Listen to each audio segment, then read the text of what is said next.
Salam müəllimlər, biz bu gün artıq sizinlə 9-cu sinifə keçid etmişik.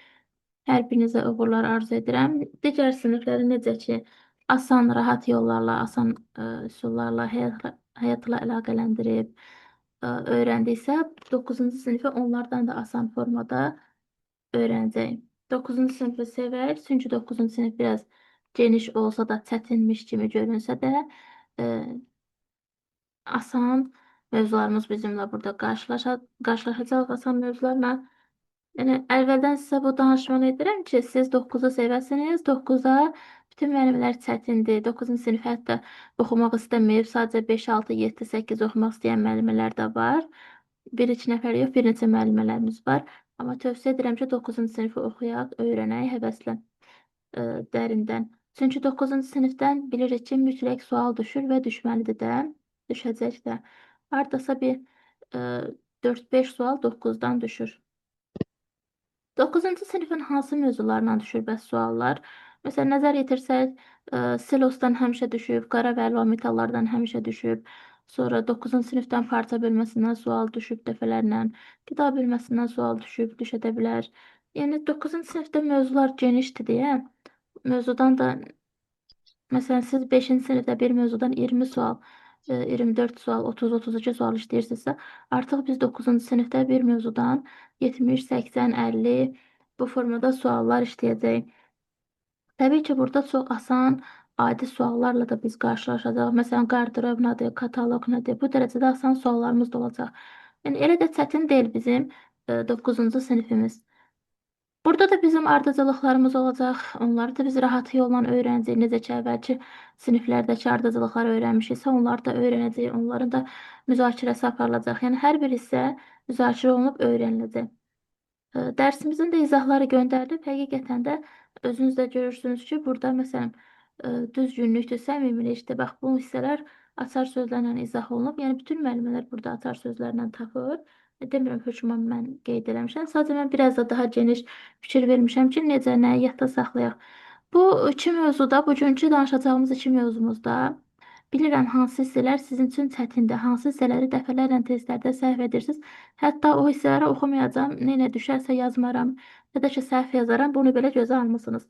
Amma bugün inşallah bugünkü iki mövzumuzu birlikdə öyrənib öhdəsindən gələcəyik. Mən sizlər üçün ikinci mövzumuza da əsasən də baxmışam. Orada bir-iki üsul təyin eləmişəm. Çalışın ki, onu kitabınızda ya da ki, dəftərlərinizdə qeyd edin. Məsələn, mən o üsulu fikirləşəndən sonra dedim, görün müəllimələrimizə necə test işləyəcək, testdə bizdən nə istəyəcək, bax bu hissələrdən necə sual hazırlanacaq.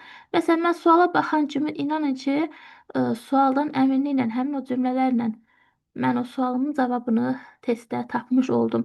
Siz də əgər o üsullardan istifadə etsəniz, yəni asanlıqla testləri düz yazacaqsınız. İnanın ki, mənim özümün də ən sevmədiyim hissələrdir. Hətta dəfələrlə testdə səhvliklər edirdim. Hətta o hissələri görməzdən gəlirdim. Yəni, nə bilirəmsə, o da onlar artıq oxumayacağam, öyrənməyəcəm, əzbərçilik tələb eləyir. İkinci mövzudan danışırım əsasən də. İndi o dərsimizə gələndə həmin hissələri sizə bir-bir göstərəcəm ki, hansı hissələrdir və hansı yollarla yadda saxlayacaq. Gələk birinci mövzumuza. Birinci mövzumuzda nə deyir? Deməli, hər sinifdə, yəni birinci mövzumuz mədəniyyət, yəni necə deyim, məişət mədəniyyəti mi deyim sizə, davranış qaydası mı deyim? Yəni hər sinifdə var idi. Baxın, 5-ci sinifdə ailədə davranış qaydası öyrənmişdik. 6-da məktəbdə davranış və ünsiyyət qaydaları öyrənmişdik. 7-də dayanacaqda davranış qaydası öyrənmişdik. 8-də ictimai yaşam müəssisələrində davranış və ünsiyyət qaydalarını öyrənmişdik. İndi isə 9-cu sinifdə mədəniyyət müəssisələrində ünsiyyət və davranış qaydalarını öyrənirik. Deməli, hər sinifdə biz ünsiyyət və davranış qaydalarına toxunuruq. Müəllimələr, burada bizə bu hissədən sual dəfələrlə düşüb imtahana. Hətta bəzən çox çaşdırıcıdır. Yəni, burada oxuyursan, asan görünür, amma testdə həqiqətən də biz bunu səhv edə bilirik. Düzdür, mən burada sizlər üçün müəyyən üsullar demişəm. Amma yenə də sözlər bir-birinə o qədər oxşardır ki, testlərdə biz bunları səhv sala bilirik. Deməli, burada açıq səliqəli yazılmayıb da, düzdür, mötərizələrdə yazılıb deyə biz səhvliklər edək. Məsələn, bizə yazardı ki, mədəniyyət müəssisələri təyinatına görə üç yönə bölünür. Sıralama ilə yazardı ki, mədəni maarifləndirici müəssisələr, heyvanxanalar və deməli, üzr istəyirəm, mədəni mədəni maarifləndirici müəssisələr, sərgi zalları, bir də deməli teatr, baxış müəssisələri. Bax belə yazardı. Sonra ardından yazardı ki, məsələn, mədəni maarifləndirici müəssisələr özü də kitabxanalar, muzeylər, parklar, məsələn, heyvanxanalar, istirahət mərkəzləri, bax onlar daxildir, qeyd olunardı. Sərgi zallarına sərgilər, qaleriyalar daxildir. Teatr baxış müəssisələrinə teatr, konsert zalları, sirklər daxildir deyə qeyd olunsaydı, daha da rahat öyrənərdi. Burada elə bir ki, mədəniyyət müəssisələri hansılardır onu verib, sonra adların qarşısında onların içərisində nələr daxildir, onlar qeyd olunub. Deməli, müəllimlər, biz əvvəl bilək ki, neçə yerə bölünür mədəniyyət müəssisələri? 3 yerə. Hansılardır? Mədəni maarifləndirici müəssisələr. Yəni biz orada hansı ki, maariflənirik. Sərgi zalları, bir də teatr baxış müəssisələri. Əslində çətin deyildi. Məsələn, biz deməli hər sinifdə harada, hansı mühitdə necə davranacaq onu öyrənirik. Yəni şagirdlərə əsasən onu öyrədirik. Deməli, baxın, burada cavablarda bizə qeyd suallarımız belə olacaq ki, biri sərgi zallarına daxil deyil. Məsələn, sərgilər, qaleriyalar, teatrlar olacaq, variantların birində teatr olacaq. Teatr ya da ikinci konsert zalları olsun. Sərgi nə deməklər? Sərgi deyəndə ağlımıza nə gəlir? Müəyyən bir, necə deyim sizə? Sərgiyə gedirik. Orada bizim üçün nümayiş olunan sərgilər, qaleriyalar. Yəni sərgi zallarında yəni məlum məsələdir ki, mən sərgiləri, qaleriyaları götürəcəm. Şəkillər deyək də, yəni sərgilər şəkillərdir. Məsələn, sərgi olur, hansısa bir sənət əsəri sərgi zallarında bizə yəni yəni sərgidə bizə göstərirlər. Deməli, yəni sərgiləri elə müəllimələr var, cansız olaraq yadda saxlayırlar. Yəni cansızlardır, sərgilər, qaleriyalar, yəni şəkillər. Amma konsert zallarında məsələn insanlar olur, onlar canlıdır. Sirklərdə heyvanlar olur, canlıdır. Teatrlarda insanlar, məsələn, tamaşaçılar olur, sonra tamaşa gedir, canlı olaraq yadda saxlayıblar. Amma ehtiyac yoxdur əslində. Baxın, teatr baxış müəssisəsi. Mən teatr baxış müəssisəsinə getdikdə orada nə olur, nə görürəm, ya da ki, necə davranmalıyam? Hansı davranışı sərgiləməliyəm? Məsələn, orada teatr olur. İndi bu dərsimizin sonunda teatrda davranış qaydalarını öyrənəcəyik. Məsələn, konsert zalları, sirklər, teatr baxış, yəni bax getdiyimiz zaman baxdığımız hissələrdir bunlar. Baxış müəssisələri, teatr baxış müəssisələridir. Yəni, bunları biz səhv edərik, amma tələsib səhv edərik. Bir də ki, biraz özümüzü çaşdırarıq. Yəni, bunları ilə məntiqlə də fikirləşsəm, heç bu dərsin bu hissəsini oxumayan adam belə tapa bilər. Deməli, sərgi zalımla teatrı bildimsə, yerdə qalanlar da mədəniyyət müəssisəsinə aid olan mədəni maarifləndirici müəssisələrdir. Məsələn, mən teatra baxmaq üçün gedirəm. Düzdür, yazıb teatr baxış müəssisəsi. Sərgi zalları, məsələn, zallarda sərgilərə baxıram, yəni onlar qeyd olunur. Mədəniyyət maarifləndirici müəssisələrdə bəs necə maariflənə bilərəm? Mən kitabxanalara gedirəm, kitablar oxuyuram, özümü maarifləndirirəm. Muzeylərə gedirəm, burada da maariflənirəm. İndi heyvanxana, biraz park bizi düzdür, biraz saçdıra bilər istirahət mərkəzləri. Sizə bir də onu da deyim ki, maarifləndirici müəssisələrdə park sanki təbiətlə bağlıdır. Park, heyvanxana, istirahət mərkəzləri təbiətlə bağlıdır. İkisi də elə bizim bildiyimiz, məsələn, kitabxana maarifləndirici müəssisədir, orada maariflənirik, bir də muzeylər. Belə müəllimlər, yəqin ki, aydın oldu. Həqiqətən də sərgi zalı, teatr baxış müəssisəsini bilirəmsə, testlərdə mən ayırd edə biləcəm. Test üzərində yenə də sizlərlə müzakirələrimiz olacaq. Demirəm videomuzun həcmi uzun olsun, geniş olsun. Sizi yorum. Həm də bu hissələri mən sizə izah edib göndərmişəm. Yəqin ki, baxmısınız. Davranış mədəniyyəti, digər hissəmizdə isə yazıb ünsiyyət mədəniyyəti. Bu tərifləri də müəllimələr bir-birindən qarışdırırlar. Deməli, ünsiyyət mədəniyyətində rəftar sözün götürəcək. Deməli, ünsiyyət mədəniyyəti özünü harda göstərir? İnsanın rəftarında. Mənə qalsa, mən rəftar sözün görürəmsə, davranışı götürərəm, yəni davranmaq, rəftar etmək deyərəm. Amma onun tərsi, əksi olaraq götürəcək. Deməli, ünsiyyət mədəniyyətində rəftar sözünlə yadda saxlayacaq. Həm də müəllimlər bu olduğu kimi düşəcək. Deyir ki, davranış mədəniyyətinin bir hissəsi olub. Deməli, davranış mədəniyyəti Burada qeyd olunub, düzdür, davranış mədəniyyəti başqadır. Davranış mədəniyyətinin də məsələn tərkibinə daxildir ünsiyyət mədəniyyəti. Əgər bizə desə ki, davranış mədəniyyətinin bir hissəsi olub, yəni burada davranış mədəniyyətini testlərdə götürməyək. Çünki onsuz da davranış mədəniyyətinin hissəsidir deyir. Demir ki, davranış mədəniyyətidir. Davranış mədəniyyətinin bir hissəsi necə davranış mədəniyyəti ola bilər yenidən? Deməli, bu olacaq ünsiyyət mədəniyyəti.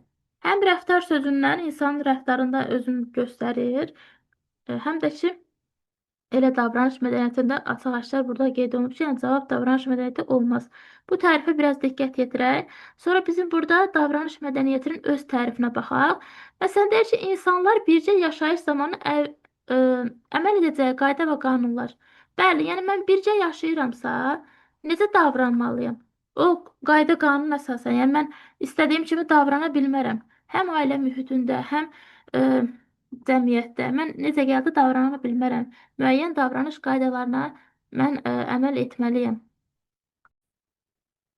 Bu arada müəllimlər, kimin hansısa da çətinliyi varsa, kimin əlavəsi varsa, məsələn, nəsə əlavə etmək istəyirsə, yəni buyurub səs açın bildirin. Həqiqətən də sizin fikirləriniz çox önəmlidir. Yəni yadda qalan olur. Fikirlərinizi bizlə bölüşün. Deməli, davranış mədəniyyətinə nə dedik? Yəni bircə yaşayırıqsa, biz müəyyən qayda, qanunlar çərçivəsində rəftar etməliyik, düzdür? Deməli, deyir ki, fərqli şəraitdə ətrafdakılarla ünsiyyət qurma bacarığıdır. Yəni, mən bircə yaşayış zamanı əməl edəcəyim qaydalarım, qanunlarım var. Yəni, qayda, qanun sözü varsa, davranışı götürəcək. Yəni, istədiyim kimi davranış sərgiləyə bilmərəm. Məsələn, ünsiyyət məndən asılıdır. Mən ünsiyyət, yəni istəyirəm ki, mən ünsiyyətə girmərəm. Amma məsələn, mən bircə yaşamaq sözü varsa, yəni bircə yaşamaq sözüdür də bizim açar sözümüz. Məsələn, mən hansı bir mühitdə, yəni bircə yaşayış mühitində mən müəyyən çərçivəni aşmamalıyam. Yəni müəyyən qayda qanunlarımız olmalıdır. Məsələn, bizim indi bu dərsimizdə biz nə edirik? Müəyyən, yəni burada bircə dərs mühitindəyik. Biz davranış sərgiləyən zaman müəyyən qayda qanunlara əməl edirik.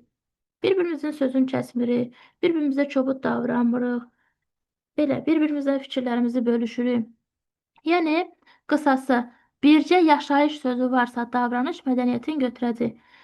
Qayda qanun varsa, əməl edəcəyimiz qayda qanun varsa, davranış mədəniyyətini götürəcək. Ünsiyyət mədəniyyətin yox. Yəni, mən burada ünsiyyət qurmuram. Həm də burada görürsünüz, deyir ki, ünsiyyət qurma mədəniyyət bacarığıdır. Fərqli şəraitlərdə ətrafdakılarla ünsiyyət qurma bacarığıdır. Baxın, müəllimlər, digərində davranış sözü oldu. Cavab oldu ünsiyyət. Burada da cümlədə ünsiyyət sözü keçib, cavab olur davranış. Baxın, bu davranış mədəniyyətinin bir hissəsi olub sözün görəndə, davranış mədəniyyətinin bir hissəsi davranış mədəniyyəti olmaz. Yəni, onun bir hissəsidir. Nə? Ünsiyyət mədəniyyəti. Orada da deyir ki, ünsiyyət qurma bacarığı, inanın ki, o ünsiyyət qurma sözünə görə biz orada ünsiyyət mədəniyyəti götürürük cavabda. Belə deyə də, yəni ünsiyyət qurma mədəniyyəti deyəndə cümlənin içərisində ünsiyyət sözü olmayacaq. Ard-arda eyni sözü bəzən düzdür götürürük, amma burada götürməyəcək. Əlavə olaraq yenə də bircə yaşayış zamanı qayda qanun. Bundan da yadda saxlaya bilərik. Qayda qanun başqa harda vardı? İqtisadiyyatda. Məsələn, iqtisadiyyatla davranış mədəniyyətini ikisini bir olaraq da yadda saxlaya bilərsiniz. Sonra müəllimlər, biz yəni ta uşaqlıqdan bunlara, bu bacarıqlara yiyələnməliyik təbii ki. Yəni uşaqlara hər bir şeyi başa salırıq ki, bunu etmək olmaz, bunu demək olmaz, bu formada davranmaq olmaz. Bunları bilirik, bunlar rahatdır. Deməli, mən sizə haralardan başlamaq istəyirəm? Deməli, deyir ki, davranışda sünilik olmasın, riyakarlıq olmasın, nəzakətsizlik olmasın. Təbii ki, bunlar asandır. Düzgünlük nədir? Qısa-qısa deyəcəm. Deməli, doğru danışmaq. Yəni, doğru, onsuz da doğru danışırsa, deməli, bu düzgün insandır. Doğru danışmağa meyil göstərmək, doğrunu sevmək. Doğru danışırsa, doğrunu sevirsə, düzgün insandır da, düzgünlüyə önəm verir. Hətta demişdim ki, sizə düzgünlüyün cılsı, meyil göstərmək sözünün cılsı olacaq. Yəni, burada düzgünlük, cavablarda dürüstlük yazırlar. Əslində doğru deyil, çünki yəni, sırf kitabda belə yazılıb deyə testlərdə bizdən onu istəməsi doğru deyil. Amma yenə də biz cümləmiz necə, hansı sinifdə hansı cümlə qeyd olunubsa, onu açar sözlərlə yadda saxlayırıq. Göstərmək deyirsə, düzgünlük, yəni dürüstlük yox, düzgünlük olacaq C hərfinə görə. Amma dürüstlük 8-ci sinifdə necə idi müəllimlər? Verdiyi sözü tutmaq, yəni söz var idi orada. Belə, səmimilik nədir? Səmimilik də dürüstlüyün təzahürüdür. Yəni səmimi davranır, dürüsttür. Ürəyində nə varsa odur. Yəni saxtalıq yoxdur, səmimidir. Dürüstlüyün təzahürüdür deyirsə, bunu da müəllimələr səhv edirdilər. Haqlıdırlar da dürüstlük sözü var. Dürüstlüyün göstəricisi səmimilikdir qeyd olunub, amma orada da düzgünlüyü götürürdülər müəllimələr. Belə dürüstlük S hərfi var. Bəlkə də elə yadda saxlaya bilərsiniz.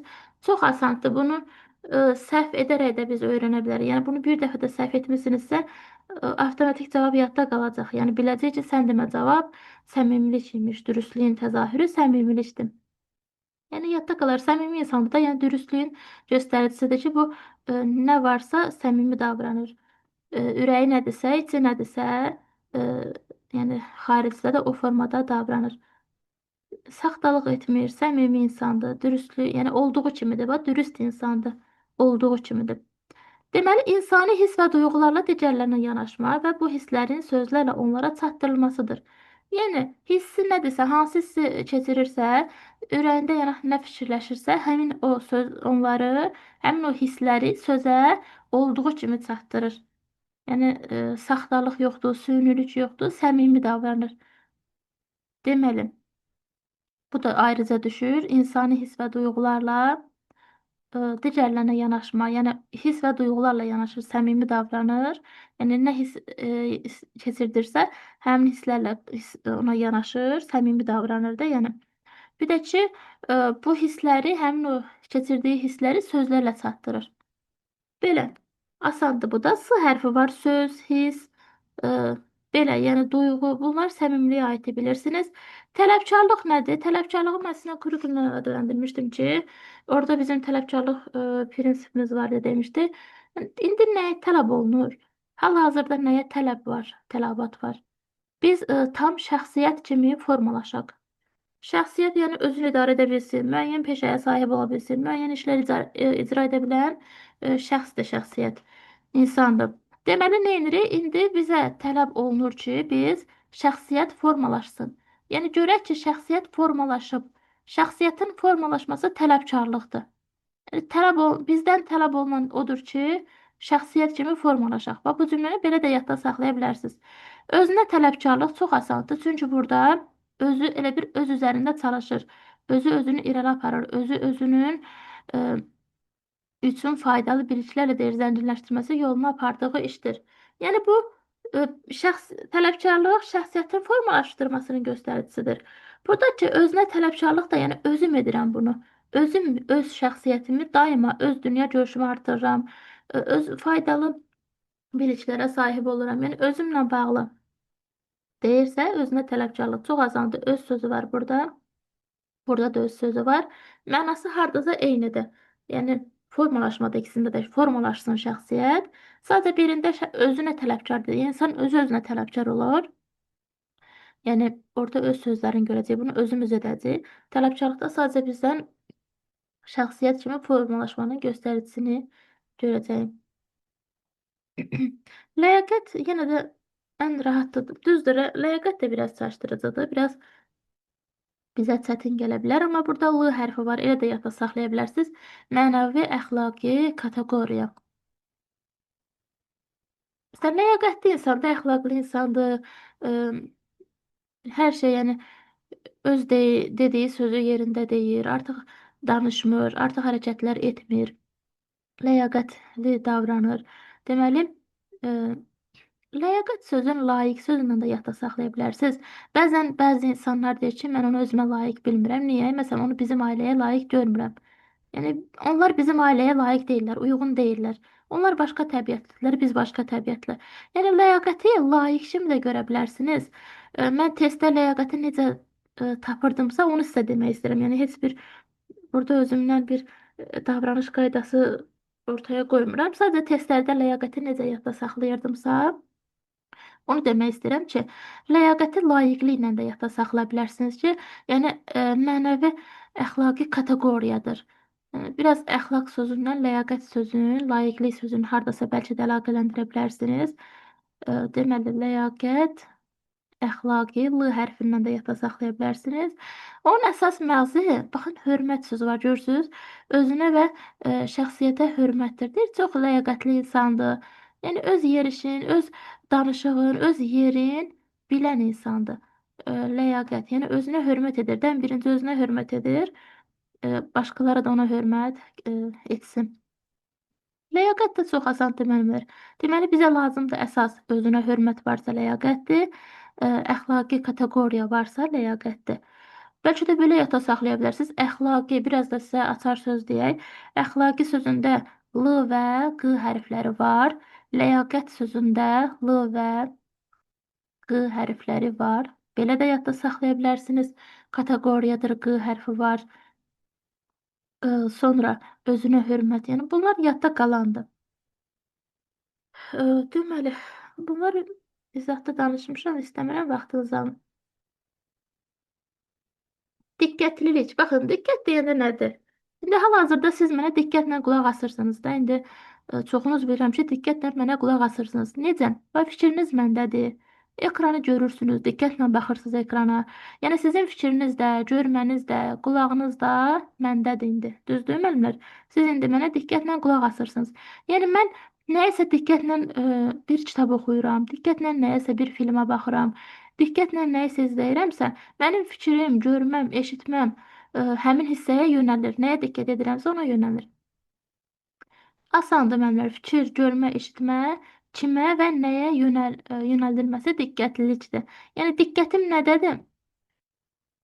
Bu ən asanıdır. Yadda qalandı testdə də tapa bilərsiniz. Siz oxumasaq belə testdə biz bu hissəni öz məntiqimizdən cavablaya bilərik. Qayğıkeşlik nədir? Qayğıkeşlik də asandır müəllimələr. Başqasına kömək etməyə həmişə hazır olmaq. Yəni qayğıkeş insandır. Hər kəsə kömək edir. Bura rahatdır. Amma gəl, burada bizim bir xeyirxahlığımız da var. O da bizi çaşdırır. Kiməsə yaxşılıq etmək bacarığıdır. Deməli, əslində qayğıkeşlik öz bildiyimizdə qayğıkeşlik odur ki, qayğı göstərirəm. Amma xeyirxah o deməkdir ki, yəni xeyirxah insandır, həmişə yaxşılıq edir, kiməsə əl tutur, hamıya nəsə köməklik edir. Buradakı söz əslində xeyirxaha uyğundur da, bax kiməsə yaxşılıq etmək bacarığı. Mən xeyirxahlıq edirəm, yaxşılıq edirəm, düzdür? Bu xeyirxahlıq yadda qalır, amma gəlin yenə də baxaq qayğıkeşliyə baxaq. Mən qayğı göstərirəm. Məsələn, biz ən çox uşaqlara qayğı göstəririk də, düzdür? Qayğıya ehtiyacı olan insanlara qayğı göstəririk. Deməli, başqasına kömək etməyə həmişə hazır olmaq. Belə də götürə bilərsiniz. Yəni, bu hələ kömək etməyə hazırdır, qayğıkeşdir. Amma digəri isə yaxşılıqlar edir, xeyirxah insandır da, yəni hazır deyil. Hazırdan keçib yaxşılıq edir. Baxın, yaxşılıq etmək bacarığıdır. Yəni, yaxşılıq edir.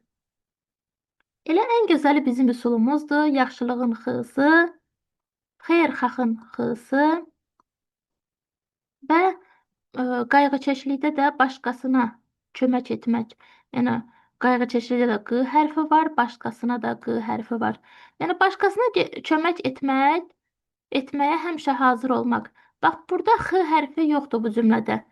Yəni, biz orada yaxşılığı yox, cavabda qayğıkeşliyi götürəcəyik. İnanın ki, bu üsullar köməyə çatır. Necə ki, biz 8-ci sinifdə, məsələn, xörək duzu varsa qaxac edilməni götürürdük x hərfinə görə. Yəni, tüstü varsa hissə verməkdir. Yəni, bu üsullar bizə necə kömək edirsə, testdə tapırdıqsa, məsələn, bu indi dediyim üsullarımız da köməyinizə çatacaq. Dözümlülük nədir? Əvvəlcə bu dərsi oxuyanda, məsələn, dözümlülük oxudum. Bu yazıları oxumamış özüm fikirləşim ki, dözümlülük nədir? Yəni davranış qaydası, ünsiyyət mədəniyyəti. Yəni bu dərsdə ümumilikdə dözümlülük nə deməkdir? Məsələn deyirik, kimsə çox dözümlü insandır. Səbirlidir də, dözür. Mən olsaydım dözə bilməzdim bu sözlərə, bu hərəkətə, bu acılara məsələn dözməzdim. Bu həyatın necə deyim sizə? Ağır dərdlərinə, yüklərinə dözməzdim. Amma elə adam var ki, belə də söz işlədirik. Allah bilir hansı bəndəsi, hansı dərdə dözə bilir, onu ona verir. Yəni dözə bilməyəcəyimiz dərdi vermir bizə. Çox kənara çıxdım, üzr istəyirəm, amma həqiqətən də buradakı fikirləri çatdırmaq istəyirəm sizə öz başa düşdüyüm kimi. Bilirəm siz də hamınız bilirsiniz, bu hissələri hamınız öyrənmisiniz, amma yenə də Bir dəfə də bəlkə burada danışsaq, müzakirə etsək, daha da yaxşı testlərdə yazmış olarıq. Deməli, dözür də, baxın, fiziki və mənəvi təsir zamanı səbirli olur. Məsələn, səbirli də dözümlüdür. Məsələn, fiziki təsir göstərsələr belə, o dözür. Mənəvi təsir, məsələn, bax, mən dediyim həmin o dərd məsələsi, ağır yük məsələsi, bax, mənəvi təsirə görə deyirdim onları. Mənəvi təsir zamanı da, yəni, dözümlülük göstərir. Məsələn, biz imtahana hazırlaşırıq, müəyyən problemlər olur, müəyyən maneəçiliklər olur, amma biz yenə də dözürük, dözümlülük göstərib məqsədimizə nail olmağa çalışırıq. Deməli, nə oldu burada? Bizə fiziki və mənəvi təsir zamanı mən dözümlülük göstərdim. Məsələn, nəsə pis bir hadisə baş verir, bizə məsələn deyirlər ki, dözümlü ol, səbirli ol, hər şey düzələcək. Mənəvi təsir zamanı mən necə olmalıyam? Dözümlü olmalıyam. Yəni, bu da çox asandır. Ətraf mühitin canlıya təsir edən həddi qorumaq bacarığıdır. Yəni, bu təsir sözü varsa, yenə də biz dözümlülüyə götürəcəyik müəllimlər. Ətraf mühitin mənə göstərdiyi təsirə qarşı mən dözümlü olmalıyam. Dözümlülük xüsusiyyətinə aid olacaq. Özünü idarə etmə ən rahatıdır. Niyə? Çünki mən nə edirəm? Özümü idarə edirəm. Baxın, biz imtahana hazırlaşırıq. Bir var ki, mən sizə deyim ki, müəllimlər, siz dərsə qoşulun, dərsinizi oxuyun, siz testləri işləyin, mənə atın. Bir də var ki, özünüz idarə edirsiniz. Özünüz dərsinizi oxuyursunuz, özünüz testlərinizi, sınaqları işləyirsiniz, özünüz başqa informasiyaları araşdırırsınız. Yəni, gözləmirsiniz ki, mən sizə nəsə göndərəcəm. Özünüzü idarə edirsiniz. Deməli, öz xüsusiyyətləriniz, öz keyfiyyətləriniz, yəni öz iradənizlə fərdi keyfiyyətlərinin sayəsində müdaxilə və ya kömək olmadan, yəni mən özüm öz qərarlarımı verirəm, özümü idarə edirəm. Heç kəs mənə müdaxilə etmir. Ya da ki, kimsə nəyisə mənə gəlib kömək etmir. Özüm edirəm öz işimi. Özüm öz işimi idarə edirəm. Özümü idarə edirəm. Bu da ən asanıdır. Müstəqil şəkildə, yəni heç kəs kömək etmədən, heç kəs müdaxilə etmədən müstəqil özüm öz işimin öhdəsindən gələ bilmək bacarığım özümü idarə etmədir. Bu da ən asanıdır, yadda qalan idi. Gəldik ünsiyyət mədəniyyəti nədir? Ünsiyyət mədəniyyəti, yenə də deyirəm, davranış mədəniyyətinin bir hissəsidir. İnsanın rəftarında özünü göstərir. Yəni, kimləsə ünsiyyətə girən zaman onun hansı xüsusiyyətlərə malik olduğunu bilirik biz. Ünsiyyət mədəniyyəti dedikdə aşağıdakılar nəzərdə tutulur. Baxın, bu da düşür, biri aid deyil, biri səhvdir, biri yanlışdır. Burada uyğun olan cümlələr də qeyd oluna bilər. Bunu necə yadda saxlamışdıq? Deyir ki, ətrafdakı insanların xüsusiyyət və hərəkət davranışlarını doğru qiymətləndirmək. Məsələn, mən kimləsə ünsiyyətə girəcəmsə, birinci baxıram ki, həmin insanın xüsusiyyətini öyrənməyə çalışıram, hərəkətlərinə, davranışlarına baxıram, amma onu doğru qiymətləndirirəm. Yəni, özüm üçün qiymətləndirirəm ki, necə ünsiyyət qura bilərəm, necə ünsiyyətə girə bilərəm, necə insandır, hansı xarakterə malikdir. Bu sözlər nədənsə yadda qalandır. İnsanların xüsusiyyət, hərəkət və davranışlarını doğru qiymətləndirmək. Yəni, mən bilim ki, hansı insana necə davranacam. Bu insan hansı xarakterə malikdir. Mən qiymətləndirəm onun hərəkətindən, xüsusiyyətlərindən, davranışlarından onu qiymətləndirirəm. Bu yadda qalandır. Sonra mən vacib ünsiyyət bacarıqlarına yiyələmək. Bax, yuxarıda, məsələn, biz nə öyrəndik burada? Düzdür, bunlar davranış qaydalarıdır. Məsələn, qayğıkeşlik göstərirəm. Hələ ki, burada danışmıram da, heç nə özümü idarə edirəm. Ünsiyyətlə bağlı deyil. İndi bunlar da deyəcəmsə, bunlar da biraz çaşdırıcı. Məsələn, xeyirxahlılıqdır, mərifətdir. Mərifət bu ünsiyyətdir. Məsələn, mərifət danışanda bizim mərifətimiz bilinir. Ədəbimiz danışanda, məsələn, sözlərimizdən bilinir. Onlara da biraz baxacaq. Deməli, vacib mən bacarıqlara yiyələnirəm. Yəni, kimləsə ünsiyyət quranda mənim ünsiyyət qurma bacarıqlarım olmalıdır. Ünsiyyət qurduğum insanın fərdi keyfiyyətlərini nəzərə alaraq ona yanaşmağı bacarmaq. Məsələn, mən birinci özüm ünsiyyət qurmağı bacarmalıyam ki, və həmin o ünsiyyət qurduğum insanın keyfiyyətlərini də, yəni xüsusiyyətlərini də, keyfiyyətini də bilməliyəm ki, onu nəzərə alaraq o insana yanaşım. Məsələn, mən bir insanla ünsiyyət qurmaq istəyirəmsə, əgər o insan baxıram, görürəm ki, çox əsəbidir, ondan mən biraz mülayim davranmalıyam. Yəni, sözə başlayanda necə başlayacağımı bilməliyəm. Bunları siz bilirsiniz. Yəni bəlkə də mən danışıram indi, bəlkə də sizin üçün xoş olmur. Çünki həqiqətən də asan hissələrdir. Təkrar-təkrar üzərində qalmayaq. Ondan sonra çətin hissələrimizə baxaq. Deməli, deyir ki, insanlara hörmət, xeyirxahlıq, səmimilik, çözümlük və s. Buna bir dənə baxaq müəllimlər. Bunlar üçün burada sizin üçün bir dənə cümlə hazırlamışam. Çox gözəl bir cümlədir. Testlərdə də o cümləni desəniz çox sevinərəm. Gəlin baxaq. Deməli, ünsiyyət mədəniyyəti xarakterin müəyyən cəhətlərini əhatə edir. Önəmli bir hissədir. Bizdən soruşa bilər ki, ünsiyyət mədəniyyəti xarakterin hansı cəhətlərini əhatə edir? Testdə olacaq. Deməli, deyir ki, insanlara hörmət, xeyirxahlıq, səmimilik, dözümlülük. Nə qədər asan görünsə də biz bunu yenə də testlərdə səhv edirik. Çünki burada mərifət, nəzakətli, ədəbli, sonra deməli səmimilik, yaxşılıq, qayğıkeşlik, yəni bunlar istər-istəməz testlərdə bunları ləyaqət, səhv götürə biləcəyimizi deyirəm, amma bilirəm tələbkarlığı götürməzsiniz. Deməli, onları biz testlərdə səhv götürə bilərik. Bizim burada cümləmiz nə olacaq? Açar sözümüz.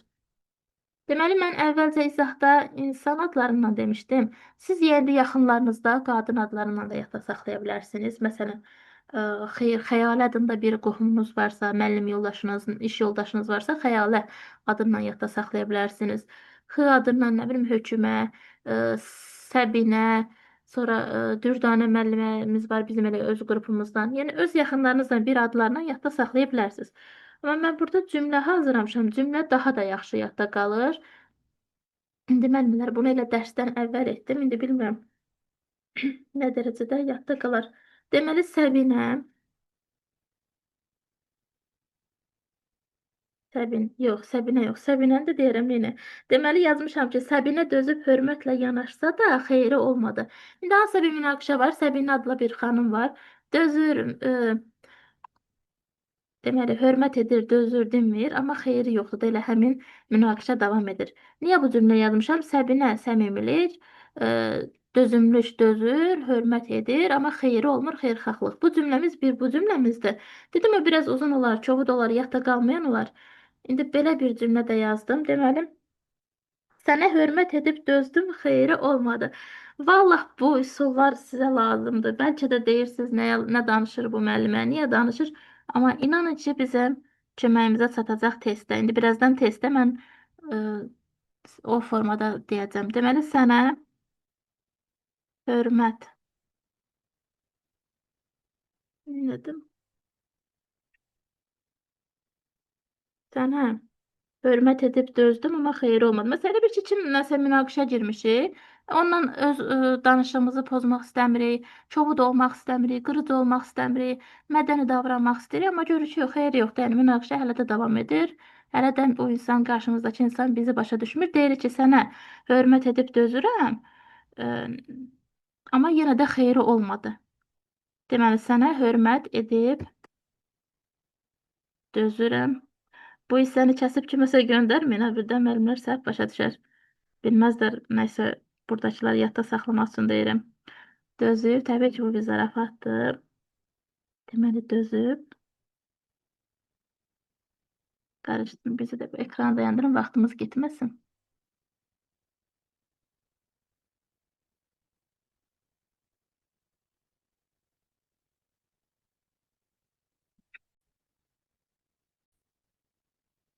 Deməli, müəlliməmiz də gözəl bir fikir dedi. Mən öz dediyimi yazım, bunu da yadda saxlayın, onu da yadda saxlayın. Testdə bizə kömək edəcək hər ikisi. Deməli, sənə hörmət edib dözürəm, susuram, amma xeyri yoxdur. Deməli, dözürəm, dözümlülük, hörmət, hörmət edirəm, hörmət, sənə səmimilik, xeyri yoxdur, yəni xeyirxahlıq. Düzdür, bu cümlə bəlkə də indi yadda qalar, bəlkə də yadda qalmaz. Dedim, yəni istəsəniz qeyd edərsiniz.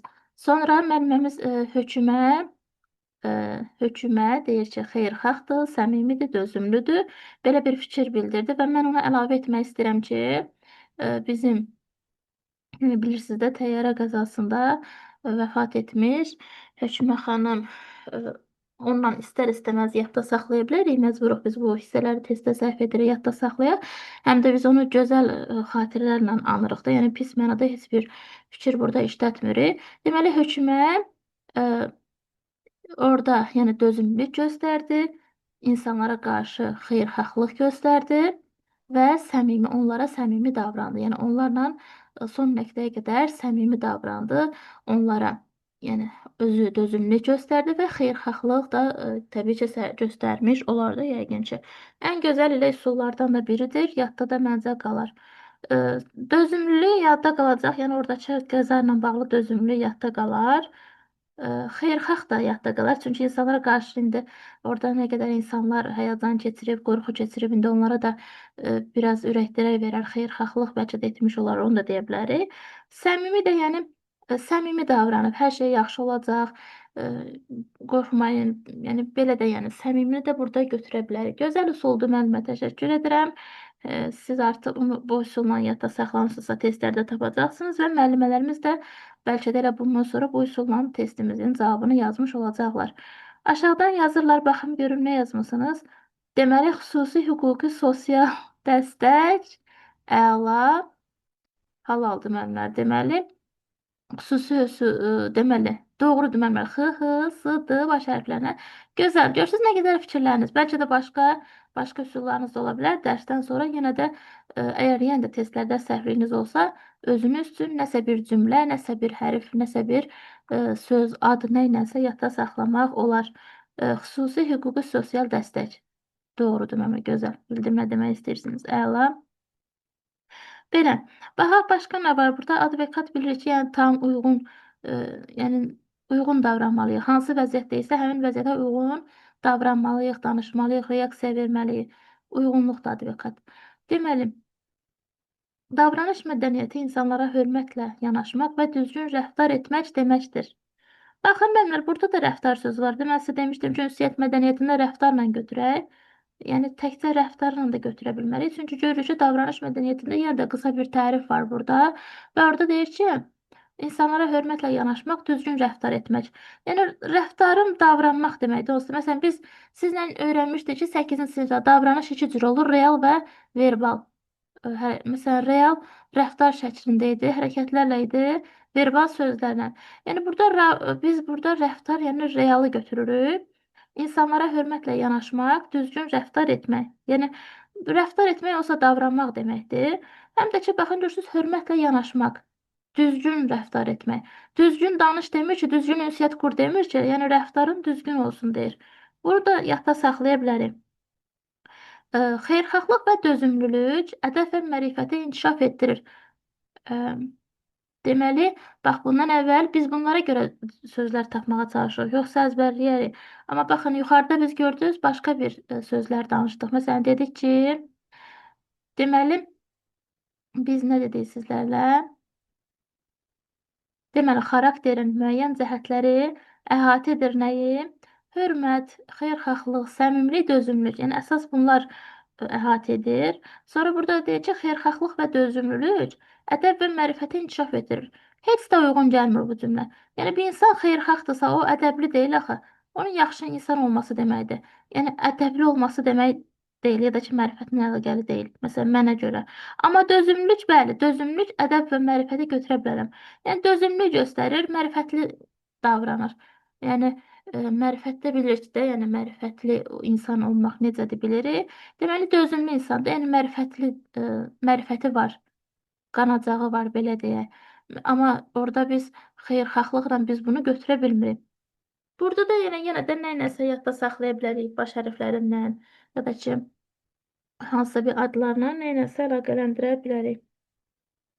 Deməli burada mən xeyirxahlığı xəyal, deməli dözümlülük deyəsən Davud, ədəblilik, nə bilim, Əli, Mehman belə də yadda saxlaya bilərsiniz. Qız adlarında Xəyalən, Dürdanə, Əminə, Mədinə. Yəni cürbəcür üsullarla yadda saxlaya bilərsiniz. Bax, tək odur ki, siz dördün birlikdə görün. Xeyirxahlığı silsəm, elə dözümlülük uyğundur da. Yəni dözümlülük öz ədəb qaydalarımı qoruyuram, dözümlülük göstərirəm, mərifət inkişaf etdirmiş olur. Yəni deyək ki, xeyirxahlıq və dözümlülük ədəbi və mərifəti inkişaf etdirir. Yəni mən xeyirxahamsa mən ədəbliyəm. Mən buna razı deyiləm bu cümlə ilə, amma əzbərləməliyik test xatirinə. Sonra mərifət insanın müxtəlif vəziyyətlərdə müəyyən edilmiş qaydalara riayət etməsidir. Yəni mərifətli davranır. Özü yerin bilir, qaydalara əməl edir, qaydalara uyğun davranır. Bu da asandır. Yenə də deyək, mərifət, mərifət T hərfi var, riayət T hərfi. Riayət etmək deyirsə mərifətdir. Yəni riayət, mərifət, hərfləri ilə bitir, T səsi ilə bitir ikisi də.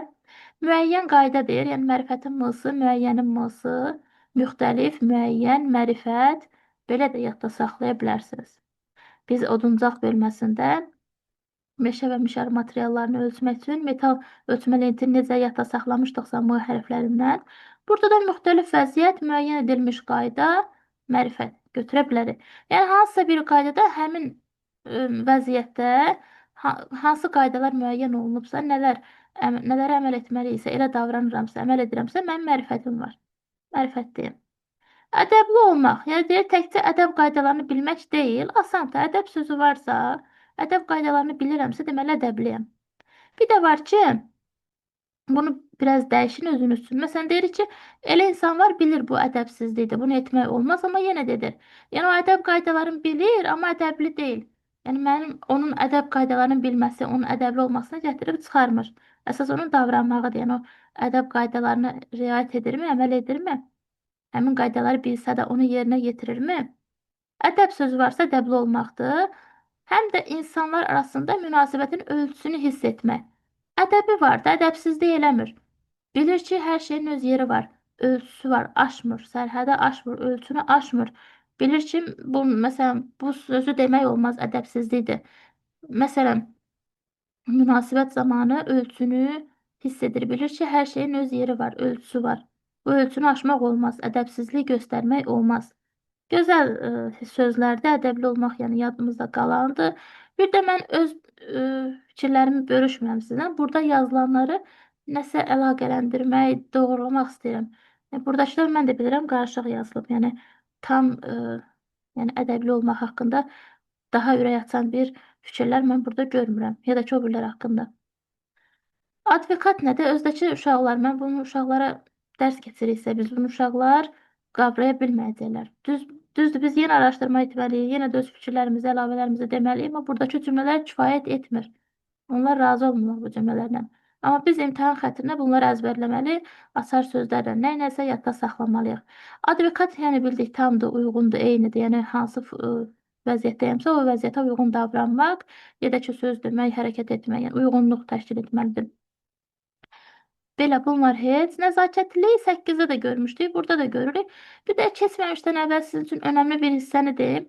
Deməli, testlərdə bəzən qarşıma çıxır ki, biri davranış qaydalarına aid deyil, biri ünsiyyət qaydalarına aid deyil. Düzdür, biraz çətinlik çəkərik bunları ayrı-ayrı əzbərləməyə. Məsələn, bu hissələr davranış qaydalarıdır. Burada görürsünüz ünsiyyət mədəniyyəti. Burada ünsiyyətlə bağlıdır. Amma məsələn, xeyirxahlığı görəndə mən deyirəm ki, xeyirxah olmaq ünsiyyətə aidiyyəti yoxdur. Mən xeyirxahamsa, mənim davranıram da, xeyirxahlıq göstərirəm. O mənim xasiyyətimdir, xüsusiyyətimdir. Mən ünsiyyət qurmuram, axı mən danışanda kimləsə mehriban danışmıram ki, ünsiyyətlə xeyirxahın bir yerdə görə bilmirəm nədənsə. Bəlkə də siz üçün uyğun gəlir, amma mənə uyğun gəlmir. Sonra, mərifət, nə ünsiyyət zamanı mənim danışığımdan mənim mərifətim bilinə bilər. Elə adam var ki, ədəbli sözlər danışır, ədəbsiz sözlər danışmır, ədəb qaydalarına əməl edir. Yəni, ədəb də ünsiyyətə aid eləyə bilərəm. Nəzakətli ünsiyyət zamanı, məsələn, mən ünsiyyət quranda, nəzakət təkcə hərəkət, davranış deyil axı. Mən danışanda da nəzakətli danışaram kimlənsə. Düzdür, mənimlə, yəni nəzakəti mən ünsiyyətə götürürəm. Deməli, mənə desə ki, ünsiyyət qaydalarına aid deyil, mən nəzakətlilə razıyam. Ünsiyyət quran zaman nəzakətli sözlərdən istifadə edirəm. Ədəbli oluram, ədəbli sözlər, ədəbsiz sözlər danışmaq, yəni ədəb olmaz da, yəni ədəbli olmalıyıq. Danışanda da ədəbli olmalıyıq. Məsələn, ləhcə ilə danışmayaq, sonra kobud danışmayaq, ədəbli, mədəni formada danışaq. Ədəbi yenə də danışmağa, yəni ünsiyyətə yaxın götürərəm. Mərifətdir, məsələn, mənim davranışımdan, sözlərimdən, məsələn, necə mərifətsiz ya da ki, mərifətli olduğumu bilə bilərəm. Ya da ki, kiməsə danışan zaman deyir ki, səni belə bilməzdim, çox mərifətsiz imişsən sən. Yəni, ünsiyyətdən mərifəti də götürə bilərik. Amma xeyirxahda mən götürə bilmirəm. Bax, burada görürsünüz başlıq var. Eyni başlıq burada da var, burada da var. Yəni bunlarla birdir deyə testdə də bunları bir götürürlər. Bir də onu qeyd edim ki, sizə 8-ci sinifdə nə keçmişiksə hamısı buradadır. Sadəcə oradakı zərifliyi burada biz xeyirxahlıqla dəyişəcəyik. Orada nəzakətlilik var idi, burada da. Deməli, ünsiyyət qaydası 8-də daha da yaxşı öyrənmişdik biz, nəinki 9-da. Çünki 8-də bilirəm ki, mənə indi deyirsiniz, müəllimə, mədəni nəcib var isə nəzakətlilik, sonra 8-də daha da yaxşı biz bu hissələri öyrənmişdik. Eyni orada olanlar, məsələn, ədəbdə orada nə idi? Sən edəsində. Məsələn, mərifət orada var idi, ədəb orada var idi, nəzakətlilik var idi. Deməli, Ədəbdə hamı əla, bəli, hamı, tərəfindən yəni qəbul hamı edilir. əla, hamı ədəbli olmalıdır. Yəni bir mənə görə deyil ki, Amma məsələn, burada mərifətdə sanki elə yazılıb müəyyən edilmiş qaydalar riayət edilir. Biraz belə e, elə bil bəli, ki, biraz qarışdırılıb. həqiqətən də görürsünüz nə qədər çaşdırıcıdır. Deməli, ona görə biz nə yazılıbsa onu bilməliyik. Hamı sözü varsa ədəb, hamı dörd hərf, ədəb dörd Orada hərfdir. mərifətdə ölçü hissi yazılmışdı, burada ədəbdə ölçü hissi yazılıb. Orada ölçü sərhəd var idi, düz deyirsən. Amma indi ya sualın şərtində bizə ünsiyyət mədəniyyətini soruşacaq, ya indi variantda ikisi olmayacaq. Yəni biz onu tapa bilərik. Yəni, orada elə bir problem olmayacaq. Həqiqətən də onu biz doğru cavabını tapmış olacağıq. Yəni orada olanlar burada da var. Sadəcə xeyirxahı biz zərifliyindən dəyişirik. Orada xeyirxah zərifliyi idi, burada xeyirxahlıq idi. Amma qalanı mərifət də orada var idi, ədəb də orada var idi. Sonra nəzakətlilik də orada var idi. Bir dənə zəriflik, məsələn, orada zəriflik idi, burada xeyirxahlıqdır. Bəlkə də orada biraz başqa da ola bilər. Məsələn, burada çoxu oradakılarla eynilik təşkil edir. Amma orada qayğıkeşlik yox idi. Deməli, qayğıkeşlik nədir? Avtomatik yadımıza salaq ki, 8-də yoxdursa, o nə olacaq? Davranış mədəniyyəti, ünsiyyət mədəniyyəti yox. Dözümlülük, sonra özünü idarə etmə, diqqətlilik. Ləyaqət məsələn 9-da öyrənmişik biz. Tələbkarlıq, özünə tələbkarlıq, səmimilik, düzgünlük. Orada dürüstlük idi, burada düzgünlük idi, fərqlidir. Bəlkə də o formada da tapa bilərsiniz. Həm də baxın davranırıq. Məsələn, düzgünlük mən davranış götürmərəm. Deyirəm ki, danışır da düzgün danışır. Mən onu ünsiyyət götürərəm testdə görsəm. Səmimini ola bilər davranmaqdan bilirəm ki, bu insanın davranışından bilirəm ki, səmimi insandır. Tələbkarlıq bilirəm ki, onun davranışında görürəm ki, bu öz üzərində çalışır, formalaşmağa çalışır, irəliyə getməyə çalışır. Yəni davranışa götürərəm onu, davranış mədəniyyətini götürərəm onu. Özünə tələbkarlıq həmçinin öz üzərində çalışır. Ləyaqət də yəni davranış da onsuz da. Bu ünsiyyət zamanı biz ləyaqət demirik. Yəni ləyaqət davranışından bilirik ki, ləyaqətli insandır. Sonra burada diqqətlilik, məsələn, mən görürəm, onun diqqətli olmasını mən danışmağından yox, hərəkətlərindən görürəm ki, o diqqətlə nəyəsə baxır, diqqətlə kitab oxuyur. Yəni davranış olar, diqqətlə davranış olar, qayğıkeşlik, yəni danışmır ki, söhbət etmir ki, kim hərəkət edir də, yəni qayğı göstərir. Yəni bunu sözlə eləmir ki, davranışınla edir, hərəkətlərlə edir, onu da götürərəm davranış mədəniyyətində. Dözümlülük, yəni bu danışmır ki, sadəcə dözür. Yəni o da davranış mədəniyyəti götürərəm. İdarə etməkdə də danışmaq yoxdur da, yəni öz-özünü idarə edirsə, deməli bu davranış sərgiləyir. Belə müəllimlər, bunları ayıra bilərik. Yenə də testlərimizdə baxarıq, görək harda bizim çətinliyimiz var. Bu hissələr də belə. Deməli, başqa bu dərsdə nə var? Testlərdə səhvliyiniz ola, oxuyan zaman başa düşə bilmədiyiniz, yadda saxlaya bilmədiyiniz nə varsa, buyurun burada müzakirə edək. Sonra deyir ki, nəzakətli, nəzakətli biz orada başqa öyrənmişdik, burada başqa.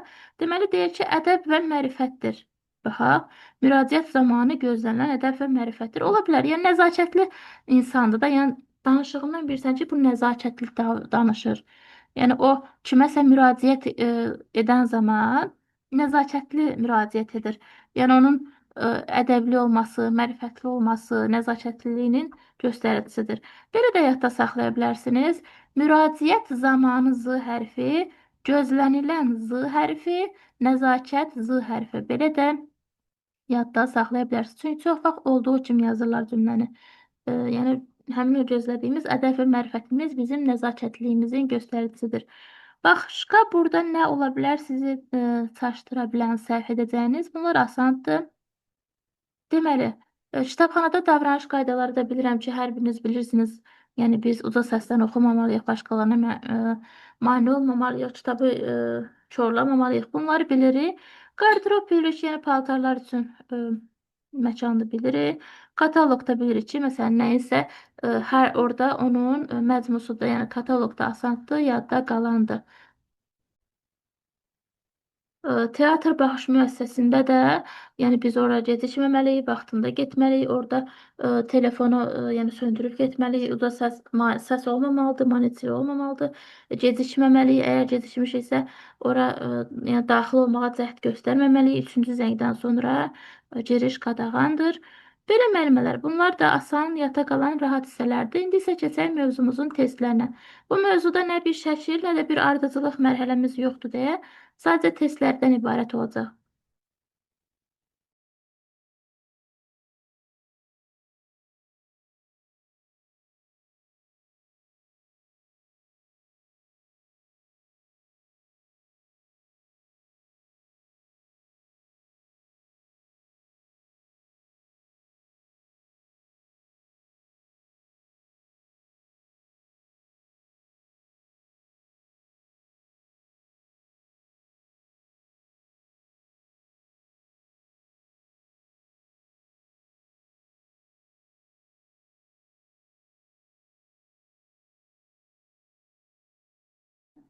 Müəllimələr, mən səsi bağlamışam deyəsən, danışırdım nənə, onları təkrarlayacağam. İndi videomuzda təkrar düşsə də eybi yoxdur.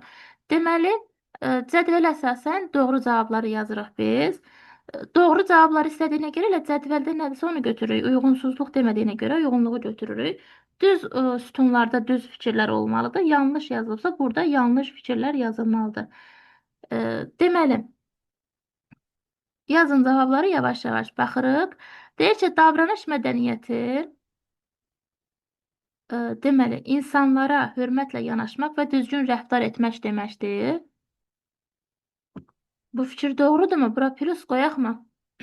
Müəllimlər, səs açın bir-bir kim fikir bildirmək istəyirsə. Müəllimə, rəftar sözü ünsiyyət mədəniyyətində idi. Düz deyirsən. Çünki burada deyir ki, amma davranışda da var idi. İkisində də var idi. Ünsiyyət mədəniyyətində düz deyirsən var idi, amma davranışda da vardı. Amma davranışda bilsən nə idi? Bircə yaşamaq məsələsi Qayda var idi. qanun. Qayda qanunu idi, bir də ünsiyyət qurma bacarığı idi davranışda. Bəli, həm də ki, Ünsiyyətdə isə orada ünsiyyət ay sağ, bəli, qayda qanunla razıyam, düz deyirsən. Sonra davranış mədəniyyəti bircə yaşayış zamanı deyə də bir bəli qayda qanun sözü var idi. Bir də cümlədə ünsiyyət sözü var idi. Məsələn, biz ünsiyyət sözünə görə səhv edib ünsiyyət mədəniyyətini götürürdük, amma cümlədə ünsiyyət sözü varsa davranışı götürürdük. Doğrudur. Deməli, bunu plus qoyaq yoxsa yox? o səhvdir müəllim. Səhvdir, təbii ki. Deməli, davranış mədəniyyəti insanlara hörmətlə yanaşmaq, düzgün rəftar etmək deməkdir. Bax, bu rəftar sözü bizi çaşdırırdı. Deyirdi ki, hə, düzdür, davranış mədəniyyətidir, amma ünsiyyət idi. Sonra İkinci oxuyun müəllimə. Mərifət insanın müxtəlif vəziyyətlərdə müəyyən edilmiş qaydalara riayət etməsidir. Ət sözünə riayət, görə riayət, mərifət. Bu düzdür. ət sözləri var, həm də qaydalara mən riayət edirəmsə, bəli, mərifət doğrudur. Plus qoyaq buna. Sonra yanlışdır. Görək yanlışmıdır həqiqətən də. Ədəbli olmaq həmçinin insanlar arasında münasibətlərin ölçüsünü hiss etmək deməkdir. Yəni ölçü hiss etmək ədəblilikdirmi? Ölçü hiss etmək ədəb. Bəli.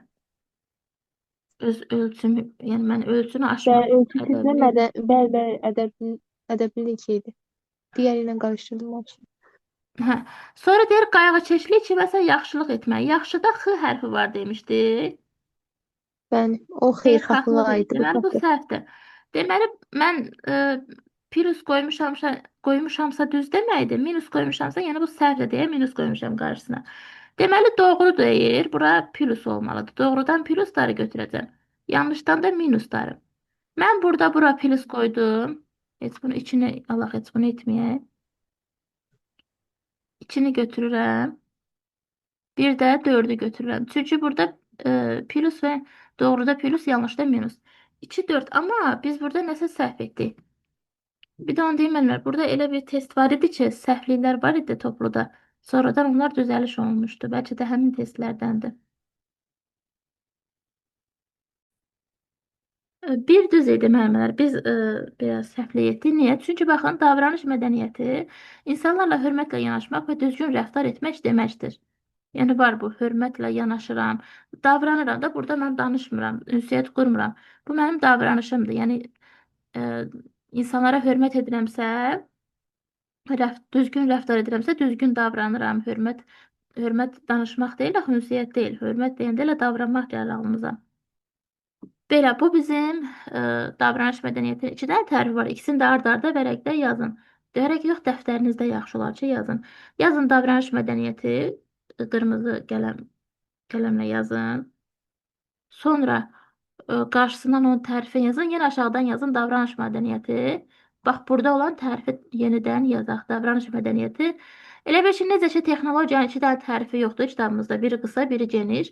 Və bunu davranış mədəniyyəti geniş olaraq qeyd olunub. O birində isə qısa olaraq yazıb. Məsələn, biz də bunu öyrəndiyimizə görə, ona o qədər də fikir vermədiyimizə görə, bax, indi biz testdə səhv elədik. Belə baxanda deyirik, nə asan dərsdir bu dərs. Heç ehtiyac yoxdur bu qədər danışmağa. Amma görürsünüz, hələ də bizim zəifliklərimiz var. Bu da bizim günahımız deyil, qarşılıqdır. Deməli, davranış mədəniyyətində bircə yaşayış zamanı qayda qanun, elə qayda qanunu götürək. Bircə yaşayış zamanı davranmalı olduğumuz qaydalar, əməl etməli olduğumuz qaydalar, qayda danışmaq deyil, axı qaydaya baxıb mən danışmıram, qaydaya əməl edirəm, davranıram, o qaydaya uyğun davranıram. Qayda sözü varsa davranış mədəniyyətidir. Sonra burada ikinci nədir? Rəftar yenə də var. Ünsiyyət qurmada rəftar sözüdür bizi çaşdıran. Çünki deyir ki, davranış mədəniyyətinin bir hissəsi olub insanın rəftarında. Bu rəftar sözü bizi çaşdırır. Burada da rəftar sözü var. Burada da rəftar etmək, burada da rəftar sözü var davranış mədəniyyətində də. Deməli, bunlar üçün də tərifini eyni anda dəftərimizdə qeyd edirik. Görürük ki, yəni üçü də oxşardır deyə biz bunları səhv etməyə ayrı-ayrı öyrənəndə bir-birinə qarışdıra bilər. Amma üçün də eyni yerdə görsək, arda-arda yazsaq, öyrənsək, zamanla səhvliklər etməliyik. Baxaq, başqa nə var idi orada? Bu mövzu ilə bağlı nə var orada? Çətin, çaşdırıcı. Bizim işləyəcəyimiz, baxın, nə var? Bu asandır, buna ehtiyac yoxdur. Elə orada da var bu. Qarşılaşlayıb bilirik. Bunlar elə orada da var, işləyəcək.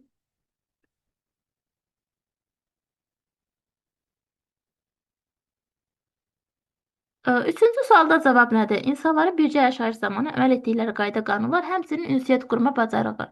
Və bu biraz bizim yenə də həmin hissədir. Cavab nədir burada müəllimlər? Bircə yaşamaq və qayda qanun.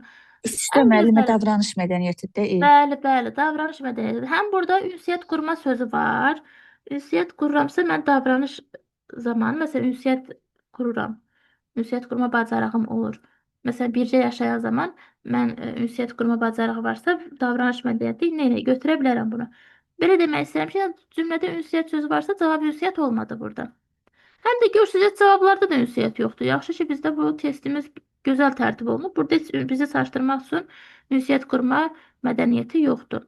Yenə də qayda qanun varsa, mən qanunla danışmayacağam. Qayda ilə danışmıram. Mən qaydaya uyğun davranıram. Qanuna uyğun davranıram.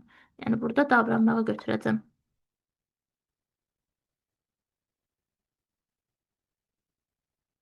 Belə, keçid edirik digər toplumumuzda baxaq. Çaşdırıcı, çətin sual varmı bu mövzu ilə bağlı? Keçid edirik mövzumuzun testlərinə. Gülnarə müəllimə, buyurun. 7 sual oxuyaq. Səs açın müəllimə. Ekran görünmürsə deyin.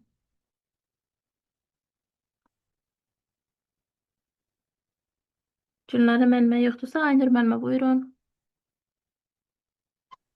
Birinci sual, hansı müəssisələr mədəniyyət müəssisələrinə aiddir? 1. Mədəni maarifləndirici müəssisələr bu aiddir. Biri götürürük. İctimai yaşam obyektləri aid deyil. Teatr bağış müəssisələri və sərgi zalları. 1, 3, 4. Bəli, doğrudur. Müəllimlər, görüntünü bağlayın, zəhmət olmasın. Ekran kayd edirəm. Sonra narahat olarsınızsa, yenə görüntüləri bağlayın. Deməli, doğrudur mənim. Davam edeyim. Uyğunlaşdırın. Mədəni maarifləndirici müəssisələr, sərgi zalları, teatr baxış müəssisələri. Sərgilər və qaleriyalar 2-yə aiddir. 2A. Demək, teatr, konsert zalları, sirklər, bunlar teatr baxış müəssisələrinə aiddir. Bəli, yəni konser, teatrda 3B. məsələn konsert olur. Sonra orada nə göstərilir? Elə teatr baş müəssisələrinə aid düzdür. Deməli, 3-ə olacaq B. Teatr söz var. B. Teatr. Kitabxanalar, muzeylər, parklar, heyvanxanalar, istirahət mərkəzləri də mədəni maarifləndirici müəssisələrə aiddir. C, A, B. C, Doğrudur. A, B, 4B variantı. Hə. Əla. C, A, B isə bizim D variantımız olacaq. Doğru cavabımız düzdür. Davranış mədəniyyəti nədir? İnsanların birgə yaşayış zamanı əldə edəcəkləri qayda, qanunlar fərqli şəraitlərdə ətrafdakılarla ünsiyyət qurma bacarığıdır. Elə A variantı düzdür. Bəli, dedik ki, insanlar bircə yaşayış zamanı əməl edəcəkləri qayda, qanunlar, yəni davranış, Hə, hansı davranışa əməl etməlidirlərsə, hansı qaydalara, bir də necə ünsiyyət qurmalıyıq, ünsiyyət qurma bacarığımız aiddir davranış mədəniyyətinə. hə. Doğrudur. Düzgünlük nədir? E, Düzgünlük nədir? Burada e, dü- C hərfi var doğru idi danışmağa düzgünlük. meyil göstərmək. Bəli, doğru danışmağa meyil göstərmək, doğrunu sevmək. C variantı Bəli, olacaq. doğrunu sevir, düzgün insandır da, yəni doğru danışır, doğrunu Hı, sevir. Mühüm göstərmə C hərfi, düzgün C hərfi. Bəs burada A variantı bilirəm ki, düşündüyün ki, A olar bəlkə. Dürüst, Hə, o nədir bəs? dürüst, dürüstlüyün təzahürü səmimilik idi. S hərfinə görə Bəli, dürüst S dürüstlük. hərfi Səmimi. səmimilik. Həm də ki, saxta deyil də, səmimidir. Yəni dürüstlüyün Hı, göstəricisidir. O da yəni insan səmimidirsə, içi ilə çölü bildirsə, deməli bu düzgün insandır. Bəli, səmimidir yəni. Sonra hı. mədəni maarifləndiricilər istəyir bizdən. Mədəni maarifləndirici müəssisələr kitabxanalara aiddir. 1. Bəli, İstirahət mərkəzləri aiddir. 3. düzdür. Bəli, istirahət mərkəzlərində götürürük. Belə də də. 1. Bax, biri götürərəm, düzdür. İki teatr Bəli, baş müəssisəsi olduğuna görə ikini götürmədim. İki götürülür. götürürəm, Bəli, 3. düzdür. Bəli. Sirklər Bəs 3 götürülür. Sirklər də teatr baxışa o da aiddir. teatra aiddir, götürmürəm. Amma muzeydə Bəli.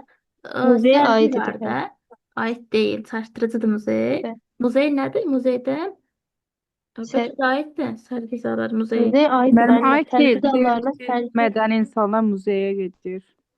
Bəli. Ay, Hə, demişəm ki, Colaçı muzeyə e, Aiddir. Bəli. mədəni maariflənmək üçün gedirik də muzeyə. Bəli, maariflənirik Bəli. muzeydə. Belə də məsələn mən desəm ki, muzeyə getmək deyəndə deyirik, muzeyə getmək nəyə lazımdır ki, deyərik, amma maariflənmək üçün bəli, muzeyə getmək lazımdır. Məsələn, uşaqları Bəli. biz muzeyə nəyə aparırıq? Maarifləndirmək üçün. Konsert olmaz, park. Bir də demişdim Parklar ki, aiddir. hə, bir də məsələn təbiətlə bağlı idi.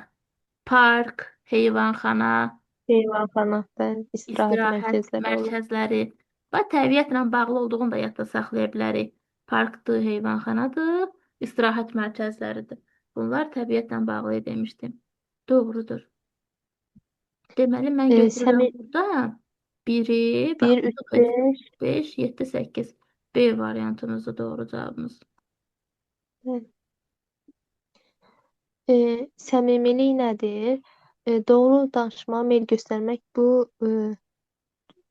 Meyl düzgünlükdür. göstərirəmsə doğru danışmağa C hərfi düzgünlük, doğru varsa onsuz da Düzgünlük. doğrudur. Əla. Burada dürüstlüyün S hərfinə görə səmimilikdə S var idi, dürüstlükdə dürüstlüyün təzahürüdür. C variantı olur. Deməli, dürüstlüyün təzahürü səmimilikdir, doğrudur. Əla. 7-yə baxaq.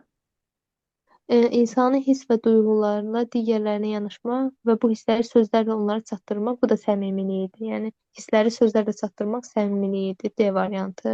Bəli, yəni hiss varsa onsuz da səmimidir, düzdür? Yəni asandır. Hissin sılsını da Bəli. yadda saxlaya bilərik. Sözün sılsını da yadda saxlaya bilərik, səmimilik. Amma rahatdır yadda qalanda. Hələ ki 8-8 oxuyaq. Bəlkə sual Yox. az olar. Buyur 8-i də oxuyaq. Teatr baxış müəssisələri hansılardır? Teatr baxış müəssisələri teatrlar, konsert zalları və sirklərə aid edir C variantı. Ha, elə teatr varsa elə teatr sözü olacaq. Doğrudur. Bəli. Cümlələr müəllimimiz buradadırsa buyursun. Zəhmət olmasa səs açın müəllimə.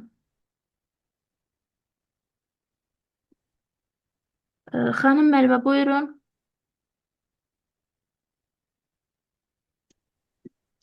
Bəli, 9-cu sualımız tələbkarlıq nə deməkdir?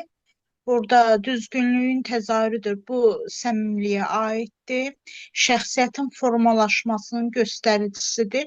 Bu cavabımızdır. B variantımız. Bəli, yəni tələb olunur ki, şəxsiyyət kimi formalaşar. Doğrudur.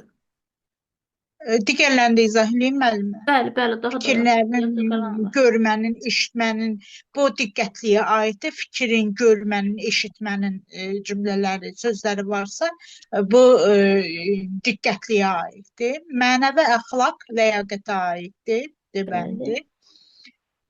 10-cu sualımız, özünə tələbkarlıq dedikdə nə başa düşülür? Bu bir-bir oxuyuram. İnsanın hissi və duyğularını digərlərinə yanaşma bu aid deyil, özünə tələbkarlığa aid deyil. Başqasına kömək etmək bu xeyirxahlığa aiddir. Xeyr, o qayğıkeşlidir. Q hərfinə görə Necə qayğıkeşlidir. mən eşitdim? O Q hərfinə görə demişdi ki, qayğıkeşlidir. Başqa Q hərfi. O qarışdırdım mən. Yoxdur. Şəxsiyyətin formalaşmasının göstəricisidir. Özünə tələbkarlıq. Məncə bu daha çox uyğun gəlir. Şəxsin də öz duyğularını genişləndirməsi və Xeyr, o tələbkarlıqdır şəxsiyyətin göstəricisi, onu götürmürəm. Məndən özünə tələbkarlıq istəyir, özdə burada öz sözü var. Öz dünya görüşünü, özüm özümə qarşı tələbkarlıq edirəm də, özüm öz üzərimdə çalışıram. özünə tələbkarlıq, bəli. Bəli, doğru. Eynilə Kulikumda bir şey var, ona aid elə cümləsi ona da oxşuyur. Metakognitiv də nədir? Bax ondadır. Bəli, bəli. Hə, bunu öyrəndə Debəndi. Cavabımız debəndi. Özünə tələbkarlıq dedikdə nə başa düşülür? Şəxsiyyətin daimi öz dünyasını genişləndirilməsi və yeni faydalı biliklərlə zənginləşdirilməsi yolunda apardığı işdir. 11-ci sualımız ləyaqət nə deməkdir? Burada mənəvi əxlaq kateqoriyalarıdır və onun əsas məğzi, şəxsiyyətə və özünə hörmətdir. Cavabımız A bəndimizdir. 12-ci sualımız, biraz müəllimə, üzr istəyirəm, bu dərsdən mən çox zəifəm. Elə o biri dərsə heç eləməmişəm hələ. Diqqətlik nə deməkdir? Diqqətli nə deməkdir? Diqqətlik nə deməkdir? Başqalarına kömək etməyə həmişə hazır olmaq. Bu, məncə, xeyirxahlığa aid idi. Fikir və mənəvi biraz bayaq da bu hissəni səhv dediniz. Burada mən onu heç öyrənə bilmirəm. Niyə müəllimə? İzaha baxmısınız? Xeyirxahlıqla onu dəyişik salıram. Nəsə mənə heç yatmır o. Bilirəm, onu bütün müəllimlər dəyişik salır. Mən də dəyişik salırdım. Amma ona görə burada Q hərfinə, onların baxdım ki, nədir də bunların fərqi? Mənası biz bu kitabda yazılandan biz eyni mənanı demirik. Mən yazılanı əzbər formada Düşüncəmlə uyğun gəlmir də bir sözlə. Nə deyim? Niyə ki, müəllimə? Düşüncəmlə uyğun. Niyə müəllimə? Bax, qayğıkeşlik. Gəlin bu 13-cü sualda sizə onu izah edeyim. Qayğıkeşlik Q hərfi başqasına, başqası sözündə də Q hərfi var. Başqa. Q hərfləri arasında da. Bax, qayğıkeşlikdə Q-A, başqasına Q-A. Bir dənə bu bundan yəqin ki, bir-iki dəfə oxusam beynimə girəcək nəsə. Bəlkə də. İndi elə adam var, özü öyrənir, adam var, açar sözlərini hərflərlə uyğunlaşdırmayı, simvollarla öyrənir. Çalışıram, diqqətlə dinləyirəm, amma yenə də bəzən qarışdırıram da. Amma başqasına eyni şeydir. Bax, birində ikisinə köməklik var. Baxın, başqasına bəli, ikisində də köməklik olduğuna görə qarışdırıram. Səhv eləyirik. Aysa, ona görə biz o cümlədən bir dənə söz götürürük özümüzə. Deməli, yaxşılıq deyirsə, xeyirxahlıqdır. Başqasına kömək etmək deyirsə, qayğıkeşlikdir. İndi cümlədə başqası sözü varsa, qayğıkeşliyi götürürəm. Yaxşılıq etmək sözü varsa, xeyirxahlığı götürürəm. Onu da niyə götürürəm? Yaxşılıq sözündə X hərfi var, xeyirxahlıq X hərfi var. Onunla götürürəm. Qayğıkeşlik sözündə Q hərfi var. Başqasına kömək etmək sözündə də q hərfi var. Elə götürürəm. Bəlkə də başqa bir üsulla nəsə yadda saxlaya bilərsiniz. Bəlkə də bunları məsələn birini əzbər bilsəniz, o birini əzbərləməyə ehtiyac olmaz. Ən azından heç olmasa birini əzbərləyin ki, məsələn başqasına kömək etmək qayğıkeşlikdir. Heç orada xeyirxahlığı götürməzsiniz. Yəni birini biləndə Ben qalanı da belə izah bilməzsiniz. elədiniz, anladım. Başqasına kömək etmək qayğıkeşi, yaxşılıq eləmək xeyirxahlıq. Hə, Bəlkə elə Səlmə, tez bax özümə hələ. deyə desəm, Ay onu sağ ol. Bax yadımda bayaq nə dedim saxlayardım. dərsdə? Dedim ki, bu insan qayğıkeşdir, xeyirxah deyil. Niyə? Çünki bu kömək eləməyə hazırdır. Hələ hazırdır, kömək etmək istəyir. Amma xeyirxah insan edir onu. Yaxşılıq edir.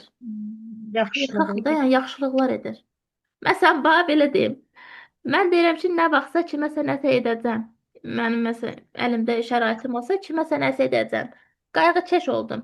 Amma xeyirxah insan əlində olanı da kiməsə verir. Bizdə bəlkə mən o xüsusiyyət mənə aid deyil. İndi nə deyim ki, sizin yadınızda qalsın deyirəm. Məsələn, xeyirxah insan onu gözləmir də nəsə olsun. Elə xeyirxahdır. Gücü çatdı, çatmadı yaxşılıq eləyir. Nə deyim, nətər deyim başqa? Belə Belə düşünək ki, qayğıkeşlik gələcəkdə nəsə eləməyə hazırlaşır da, hazırdır, yəni bəli, bəli. uzağı Aysa biraz, qayğıkeşlik. uzaq məsafənin üzərində nəzərdə tutur, amma xeyirxah o gözləmir, içinə necə gəlir, o cürə hərəkət edir, o işi kömək edir. Yəni onun ürəyindədir o. Belə deyək Məsələn, də. filan kəs xeyirxah insandır, hamıya kömək edir, hamıya Hər ürəyi cür yanır. kömək edir. Hə, yəni xeyirxah insandır, ondan asılı deyil ki. Amma bir də var, qayğı göstərmək biraz uzaq, soyuqqanlı sözdür. Bax, qayğı başqadır. Qayğını bir dəqiq sözlə də göstərə bilərəm, amma xeyirxahlıqda nəsə bir şey edirəm.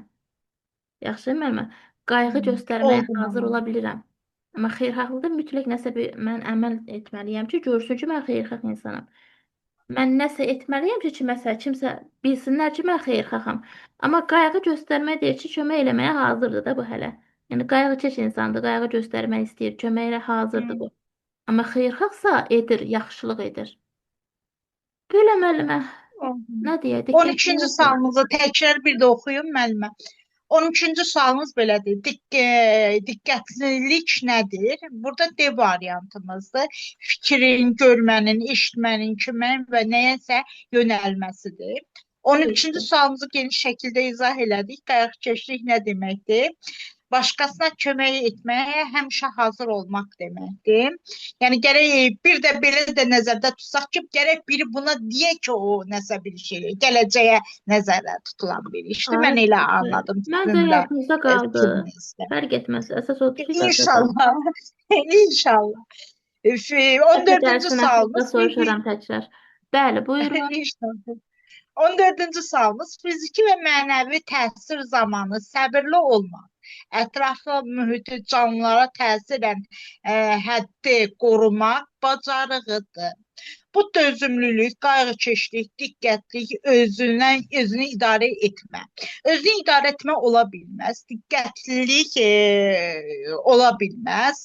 Qayğıkeşlik yox, dözümlülükdür. Burada əsas necə deyim, hər şeyin təsirinə dözmək faktını mən elə bil ki, özümdə canlandım ki, bu insan yəni hər bir səbirli olur da, hər şeyə dözür. Bəli, bax, Hər bir fiziki də, təsirə qarşı mənəvi özündə də. tamamiyyət yaradır. Bəli, bax, məsələn, bax, fiziki və mənəvi təsir olanda ona qarşı o səbirlidir ki, deməli dözümlü insandır ki, elə də dözə Dözümlülük. bilmir. Haqsızlıq qarşısında deyir, mən dözə bilmirəm. Amma bu insan o qədər dözümlüdür ki, fiziki təsir də olsa, mənəvi təsir də olsa ona qarşı o dözümlü göstərir. Belə. Bəli. İndi biz 8 oxuyuruqsa, 16-ya qədər oxuyaq, məmə buyurun. Hə, 15-ci sualımız belədir. Özünü idarə etmə nə deməkdir? Burada başqasına kömək etmək aid deyil, fərdi keyfiyyətinin sayəsində müdaxilə və kömək olmadan müstəqil şəkildə öz işinin öhdəsindən gəlməyi bacarmaqdır. Demək, özünü idarə etmə cavabımız budur. B variantımızdır. 16-cı sualımız belədir. Davranış mədəniyyətinin bir hissəsi olub, İnsanların rəftarında özünü göstərir.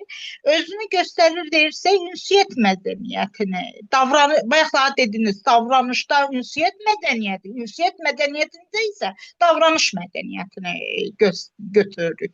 Yəni mən elə başa düşdüm. Bəli, elə 16-da A yadda. variantı. Deməli deyir davranış mədəniyyətinin, baxın Məmməd, davranış mədəniyyətinin hissəsi davranış mədəniyyəti olmaz ki. Düzdür? Elə Bəli. davranışın bir hissəsidir, Ünsiyyət o mədəniyyəti ünsiyyətdir. olan. Elə onu başa düşməmişdim. Siz izahda deyəndə mən də diqqətlə baxdım, gördüm həqiqətən də elədir da. Sözlər fərqlidir. Tamam, yəni Onda budur, davranış bunda o. mədəniyyətinin bir hissəsi davranış mədəniyyəti olmaz axı. Məsələn, nəyinsə Bəli, bir hissəsi başqa bir şey olmalıdır. Bu rəftar sözü bizi çaşdırır. Rəftar sözü əslində bəli. davranışa aiddir, amma bax ünsiyyət mədəniyyətini rəftar sözünü görürük, amma rəftar sözünün hansı sözlə yanaşı görürük, ona fikir verməliyik. Belə, sonra nə deyək? 16-ya qədər oxuduq. 16-ya kimi oxudum müəllimə. Yaxşı, yaxşı. Deməli, Səidə müəllimə buyurun.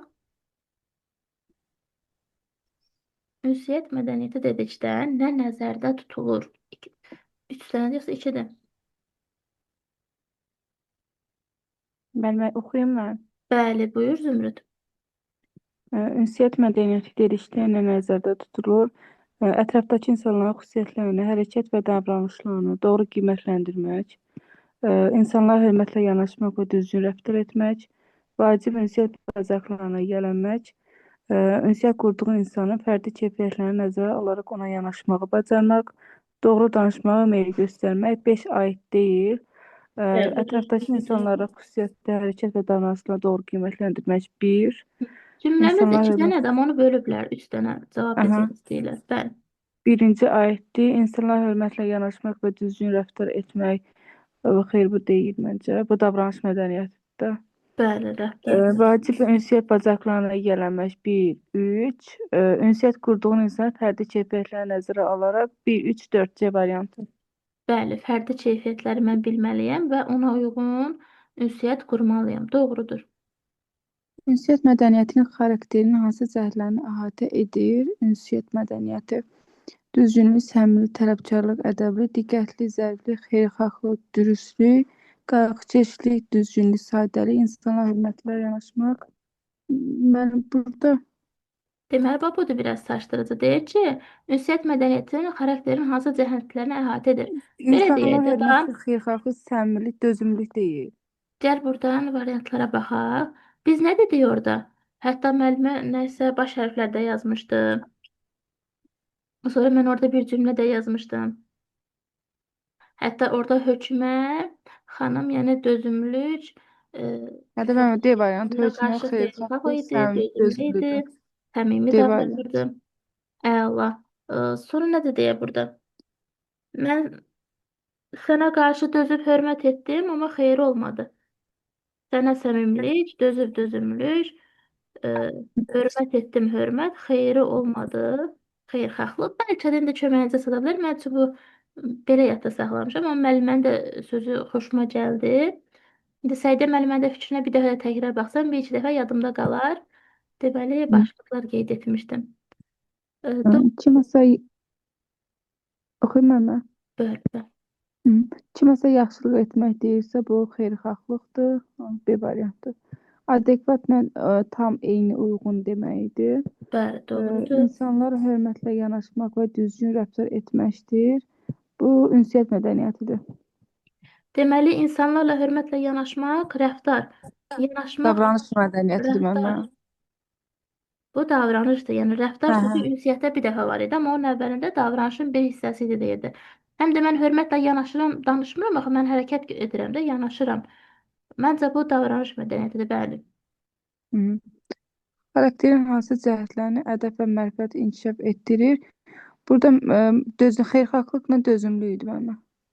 Necə yadda saxlamısan xeyirxahlıq və dözümlülük ədəb və mərifəti inkişaf etdirir? Yəni nə? Mən doğrusu deyim, xeyirxah insan, yaxşı insandır və hər şeyə dözür. Bunu belə yadda saxlamışam özümə görə bu vaxtda. Bəli, xeyirxah insan da hər şeyə dözür. Bəs ədəb mərifət burada niyə var? Ədəb mərifəti var Yəni deməli. yaxşı insan da, yəni mərifət dözümlüdür. Yəni Mesela bir münaqişəyə gətirib çıxartmır, mərifəti var, ədəbi var, hər şeyə dözür. Bir də xeyirxah insandır. Yəni yaxşı insandır ki, dözür. Yaxşı insan olmasa dözməz, xeyirxah insandır. Yəni yadda qalar, yadda saxlamaq olar. Mən nə demişdim mən burada? Yadımdan çıxdı. Nə dedim mən? Deməli, nəsə demişdi, amma qalsın nəylə. Deməli, həqiqətən də xeyirxahla Müəllim dediniz ki, dözümlülük aiddir ədəbə mərifətə, amma xeyirxahlığı da belə yada saxlayaq da. Yəni burada dözümlülük əminəm də mən dözümlülük aiddir. Yəni ədəbsizliyə qarşı dözürəm. Sonra mərifət dözümlü davranıram. Məsələn, mənəsə qarşı haqsızlıq etsə, mən dözümlülük göstərsəm, əgər göstərsəm, deməli mən ədəbimi qorudum. Deməli mən mərifətli davrandım. Düzdür? Yəni dözümlülük ədəbi inkişaf etdi. Nə qədər dözsəm, o qədər ədəbli olaram. Nə qədər dözümlü olsam, o qədər mərifətli olaram. Nəysə, bilirəm çətindir. Yenə də yəqin testlərlə möhkəmləndirərik. Buyur Zümrüd. 24-ə qədər. İnsanı müxtəlif vəziyyətlərdə müəyyən edilmiş qaydalara riayət etmək deyilsə, bu mərifət idi. Deməli qaydadırsa, riayətsə, bəli, mərifətdir. Ədəbli olmaq nə deməkdir? İnsanın müxtəlif vəziyyətlərdə müəyyən edilmiş qaydalara riayət edilməsidir. Bu mərifətlik idi. İnsanlar arasında münasibət ölçüsünü hiss etmək. B variantda müəllimə. Ölçü varsa ədəbdir. Ədəb sözü 4 hərfdən ibarət edir. Ölçü sözü 4 hərfdən ibarətdir. Həm də ki, ölçü var da, yəni ədəbsizlik etmir, o ölçünü aşmır. Əla. Deməli, başqa kim iştirak etmək istəyir? Adını saydıqlarımdan Nuranə müəllimə, Arzu müəllimə, yəni burada olub da uyğun olan müəllimlər buyursun, səs atsın. Deməli, Nuranə müəllimə buyurun. Uyğun olmasa Arzu müəllimimizlə davam edərik. Bəli, müəllimə. Deməli, hansı davranış mədəniyyət aid deyil? Nəzakətli Tələbkarlıq. oxuduqmu? Nəzakətlilik nədir? Nəzakətlik nədir? İnsan. Deməli, nəzakətliyə müraciət zamanı gözlənilən ədəb və mərifətdir. Yəni, nəzakətli insan müraciət eləyəndə belə ədəbli olur da, Nəsə mərifətli gözləyir də. olur. Deyirsən ki, necə nəzakətli danışır.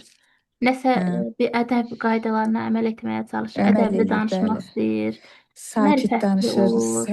mərifətli olur, ədəbli olur. Yəni nəzakətli danışanda da görürsən ki, necə nəzakətli. Müraciət zamanı da biraz ədəbli olur, sakit davranır, sakit danışır. O mənada Məsələn, başa düşürəm ekranda mən də. niyə Z hərflərini dairəyə alıram? Nəzakətə görə, nəzakətin Z-sına görə müəllimə. Müraciət zamanı Z, gözlənilən Z, ona görə. Yəni Bəli, Z-larla da tapa bilirik, hərflərlə. Təbii ki, niyə tapmırıq? Bəli. Sonra 26 hansı davranış mədəniyyətinə aid deyil? deməli, davranış mədəniyyətinə aid davranış olmasın, ünsiyyət mədəniyyətinə aid olsun. Tələbkarlığı üns- bu tələbkarlıq danışmaq deyildir. Mən tələbkar olanda mən danışmam. Mən hərəkətlərimlə göstərirəm ki, hə, mən öz üzərimdə çalışıram, tələbkarlıq edirəm. Tələbkaram. Sonra hansı ünsiyyətdir burada? Hansı müəllimə xeyirxahlıq ünsiyyətli idi də, hə, xeyirxahlıq ünsiyyətli idi. Bəli, həm də elə bir ki, ünsiyyət mədəniyyəti müəllimlər. Belə bir dərsimiz iki hissədən ibarətdir. Birinci səhifəmiz davranış mədəniyyətinə bağlı idi. İkinci səhifədə yazılanlar ünsiyyət mədəniyyətinə bağlı idi. Xeyirxahlıq düzdür, yəni ünsiyyətdə dedik ki, onu aid edə bilmirik. Bax, onu bir dənə test onların arasından biz götürə bilmirdik. O da gəlib bir dənə o düşündü. Bəli, ünsiyyətə aiddir. Bəli. Düzgün insan xeyirxah insan deyil, sadəcə düzgün insandır. O danışan, Düzgün olduğu kimi də, hə. Bu demirəm ki, ünsiyyət qurur, düz danışır. Yəni onun davranışı çətindir, bilirəm, başa düşürəm, düzgün insan. Səmimi insanda müəllimə olduğu kimi də necə var, elə davranır səmimi. Yəni davranır. Xeyirxahlıq ünsiyyətə aiddir, hə. Kiməsə məsəl üçün deyir ki, sənə nəsə bunu yardım eləyərəm. Bunu siz özünüz də demişdiniz ki, testlərlə bağlı ki, kiməsə kömək eləmək istəyəndə, onu demişdiniz. Bəli. Yaxşı. İnşallah. Sonra izahda demişdiniz, müəllim, ona görə yadımda saxlamışam. Asan demişəm, yadıma gəlmir. Bu mövzunun izahında dediniz ki, yəni xeyirxahlıq. Fərdi ünsiyyət səviyyəsinin göstəricisi nədir? Fərdi ünsiyyət səviyyəsinin göstəricisi işgüzar söhbətin aparılması səbəbi. Mən elə adam var deyirsən ki, iki kəlmə sözü danışa bilmir, amma məktəb direktorudur. Onu hardan Hə, bilim? düzdür. Görürəm ki, iş gözəl söhbət gedir, danışa bilmir də. Bunun ünsiyyət mədəni səviyyəsi yoxdur. Amma elə Aşağıdır, də bəli. var ki, elə adi bir deyirsən heyf bundan. Bunu danışır. Sanki elə bir hansısa bir işçidir, elə hansısa bir şirkətin işçisidir, hansısa bir məktəbin müəllimidir. Diplomat kimi danışır, bəli, Hayır, aktiv deməli onu olur. Hə. hardan bilirəm? Ünsiyyət qurur. Ondan belə ünsiyyət Ünsiyyət aparıram. quranda bilir. Söhbət aparıram. Qarşılıqlı Gözəl söhbət söhbət. olanda aşkara çıxır. Əla. A bəndi. Sonra 28 kitabxanada düzgün davranış qaydalarını müəyyən edin. Bəli, burada. Deməli, burada var idi ki, kitabı səssiz vərəqləməliyik ki, kimsə narahat eləməyək. 1. Bəli, düzdür. Kitab Bunu oxuyarkən etməliyəm. yüksək səslə oxumaq, xeyr, o yüksək səslə oxumaq olmaz, çünki ətrafdakılara mane ola bilərik. Bu aid deyil, iki aid deyil. Bəli. Kitabı müəyyən edilmiş vaxtdan çox saxlamayın. Bəli, birdən başqasına da oxuyar. Ona görə vaxtında təhvil verməliyik. 3 aiddir. Doğrudur. Sonra səhifələrin kənarlarına qələmlə və karandaşla qeydlər aparın. Xeyr, aparmamalıyıq. Çünki bizdən sonra da istifadə edənlər olur. Qeyd olmaz. Bəli. Bu Kitabxananın bilirsiniz, ən kitabıdır. çox şagirdlərin kitabları verən zaman dediyimiz sözlərə bənzəyir sanki. Uşaqlar kitabları yazmayın, qaralamayın. Yazmayın, hə. Çünki kitabxanaya tezçilər təhvil verirlər. Sonra gələn o başqa uşaq istifadə edir. Qaytarın vaxtında, itirməyin, bizə qaytaracaqsınız. Sonra dərs Bəli. oxuyanda səssiz oxuyun, mane olmayın bir-birinizə. Sonra burada deyir ki, Deməli, nəyə başqalarına götürdü? Başqalarına mane olmamaq üçün astadan, bəzən isə pıçıltı ilə danışın. Bəli, bu da aiddir. Deməli, aid oldu 1. bəli, Səssiz vərəqləmək. kitabxanadayımsa, kitab oxuyuruq Bəli. amma mən yavaş-yavaş danışa bilərəm. Yəni mane olmayın başqalarına. Düzdür. Bəli. Götürürəm. Deməli, 1-i götürürük müəllimə, 3-ü götürürük. Vaxtında təhvil verməliyik. Bir də ki, 5-i götürürük. Başqalarına mane olmamaq üçün astadan, bəzən də pıçıltı ilə danışın. 1, 3, 5 D bəndindədir. Bəli, doğrudur. Muzeydə. Muzeydə sərgidə hansı davranış qaydalarına əməl etmək lazımdır? Deməli, muzeydə səssiz hərəkət edin. Bəli, bu var idi. Səssiz hərəkət eləməliyik. Çünki bizdən başqalar da olur. Heç kəsə mane olmayan. Bəli, doğrudur. Bir aiddir. Eksponatlara əllə toxunun. Xeyr, toxunmaq olmaz. Ay sən, Yəni, əl icazə vursan yoxdur ona. ləkə olar, həm də ki düşərsən. Aşıb eləyər, bəli. Bəli, düzdür. Gördüklərinizi uzadan müzakirə etməyin. Bəli, bu elədir ki, yəni ki, gördüyümüz hansısa bir eksponat haqqında uzadan müzakirə edib Olur, söhbət eləyə bəzən bilmərik. məsələn uşaqları aparırıq, görürlər, həyəcanlanırlar, danışırlar, amma Səs salırlar, bəli. bəli, ucadan müzakirə etməyin, yavaş-yavaş mədəni formatda. Deməli, 1-i, 3-ü götürürük. Üst geyimləri və ağır əşyaları qardıroba təhvil verilməlidir. Ola bilər. Bəli, 4. Çünki mən ora ağır paltarla getsəm, Nəyəsə toxunub aşırda bilərəm. Bəli, aşırda bilərəm, doğrudur. Təhvil verirəm. 4-ü də götürürük. Düzdür. Həm də ki, Sonra gələcəm beşə axı ağır əşyanı əlimdə saxlamayım da. Düzdür. Həm də rahat hərəkət eləməkdən ötürü, baxmaqdan ötürü hər şeyə rahatdır. Aynen. Sonra hər hansı bir eksponata tanış olmaq üçün başqalarının önünə keçmək lazımdır. Xeyr, keçmək lazım deyil. Bunu götürməyək. Sıranı gözləməliyim. Bəli, o baxsın, Bəli. sonra mən baxaram. Etməli olduğumuz amma etmədiyimiz qaydalardır burada. Ona görə biz bunu Bəli. doğru tapırıq. Doğru Belə. tapırıq. Yəni, Muzeydə və nə sərgidə müəyyən olunmuş sərhədi keçməyək. Bəli, bu da var, 6-da var. Deməli, müəllimə 1-i götürdük. Aysan. Sonra 3-ü götürdük. Müzakirə etməyin, onu götürdük. Deməli, sonra 4-ü də götürürük üst geyimində. Bir də 6-nı götürürük. Deməli, burada 146. hardadır? C bəndi. Əla, doğrudur. Sual az qalır, elə hamısını sən oxuyarsan. Yaxşı müəllimə. Bəli. Sonra deyir ki, 30-cu sual, teatr baxış müəssisələrində hansı qaydalara əməl etmək lazımdır?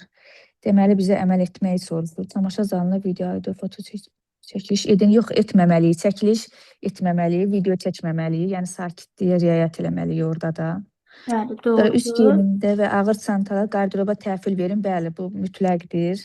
Gedib rahat oturub, rahat baxmaqdan ötürü Bəli, 2-ni bəli. götürürük. Tamaşa başlamazdan əvvəl mobil telefonlarınızı söndürməyin. Sönlü olmalıdır mobil telefonlar. 3-ü götürmürük. Şərtdir, bəli, götürmürük. Bəli. Sonra tamaşa zamanı deyib danışmayın. Düzdür, yəni tamaşa gedir orada. Bəli, hə. Biz danışıb Başqasan- mane olmayaq.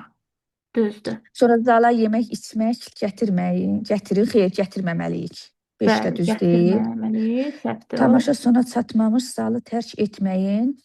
Hə, bu düzdür. Tamaşa sona çatmamış, zalı tərk etməməliyik. Çünki gözləməliyik ki, Normal siz yəni bitsin hələ tamaşa tamaşa. Hə, bitməyib, yarımdır. Yəni onu tərk getməməliyik, doğrudur. 2, 2, 4, 4, 6. 6 6 deməli A davranışdır. bəndindədir. Bəli, doğru olacaq. Sonra 31 paltarı saxlanılan yer palto qardırob deməkdir. Hə, bu elə qardirobumuz olmalıdır. Bəli, paltar saxlayan yer elə bilir ki, qardirobdur. Üzərində də yazır ki, Qardirobdur. qardirob C bilirik. bəndi qardirob. Bəli, Bəli, müəllimə. bəs kataloq nədir? 32-də. Hə, kataloqda eyni əşyalara kitab, eksponat, mal və sair müəyyən sistem üzrə düzəldilmiş siyahısıdır. Bəli, müəllimə A bəndidir. Bəli, yəni əşyaların siyahıda Hə, düzəlmiş formasıdır, kataloqdur. Doğrudur. bəli. Kataloqdan çox yerdə istifadə olunur. Hə. Təbii Hansı ki, ünsiyyət mədəniyyətinə aid deyil? Mərifətlilik aiddir.